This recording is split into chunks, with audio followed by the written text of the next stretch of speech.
Assalamualaikum warahmatullahi wabarakatuh. Perkenalkan, nama saya Siti Husnul Nur Hidayah dengan NIM C1B022008 dari Prodi Manajemen Universitas Jambi.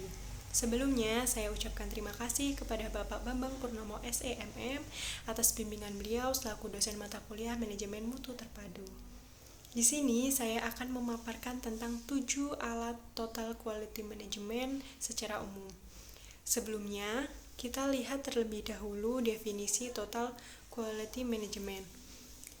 TQM adalah suatu pendekatan manajemen yang bertujuan untuk meningkatkan kualitas produk dan layanan dengan melibatkan semua bagian organisasi.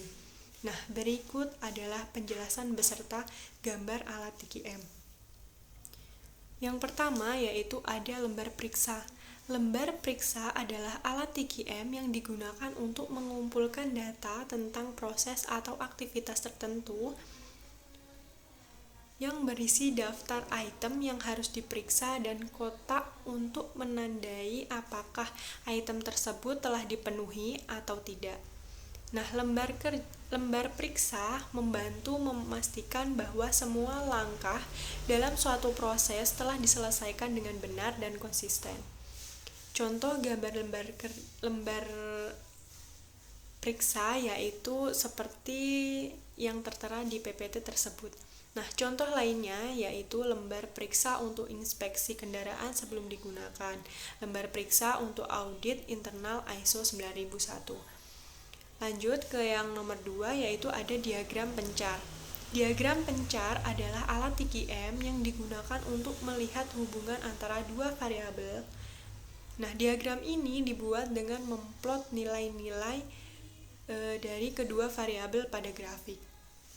Jika terdapat hubungan antara kedua variabel, maka titik-titik pada grafik akan membentuk pola tertentu.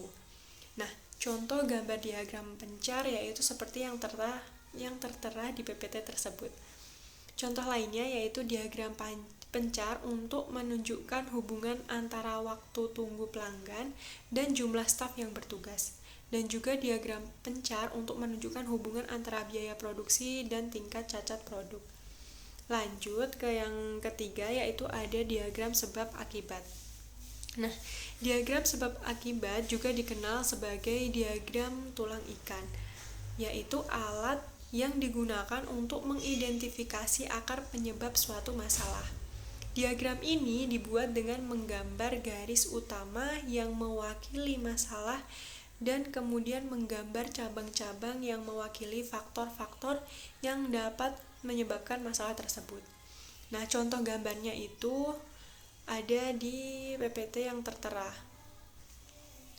Untuk contoh lainnya yaitu diagram sebab akibat untuk menganalisis penyebab keterlambatan pengiriman produk dan diagram sebab akibat untuk menganalisis penyebab rendahnya tingkat kepuasan pelanggan.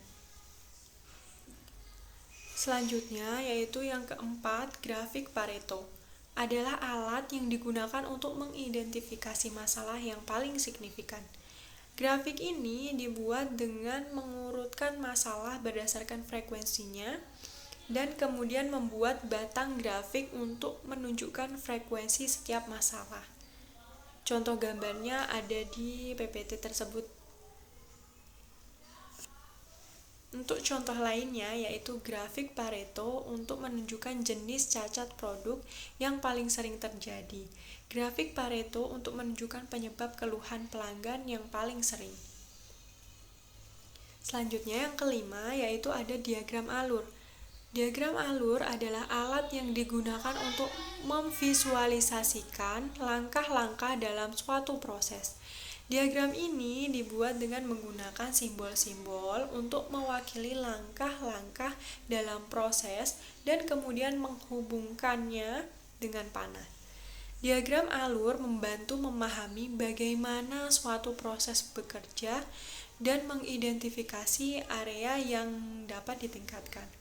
Untuk contoh gambarnya tertera di PPT tersebut. Contoh lain dari diagram alur yaitu untuk proses produksi suatu produk dan juga untuk proses penanganan keluhan pelanggan. Masuk lagi ke yang keenam, ada histogram. Histogram adalah alat yang digunakan untuk melihat distribusi data. Histogram dibuat dengan membagi data menjadi beberapa kelompok, kemudian membuat batang grafik untuk menunjukkan frekuensi setiap kelompok. Nah, histogram membantu memahami variabilitas data dan mengidentifikasi outlier. Contoh gambar histogramnya itu ada di PPT ya. Untuk contoh lain dari histogram yaitu untuk menunjukkan distribusi tinggi badan karyawan, menunjukkan distribusi nilai ujian siswa. Yang terakhir yaitu ada diagram kendali. Diagram kendali adalah alat TQM yang digunakan untuk memantau kinerja suatu proses. Diagram ini dibuat dengan memplotkan nilai-nilai dari suatu variabel dari waktu ke waktu. Diagram kendali membantu mengidentifikasi apakah proses tersebut stabil dan terkendali.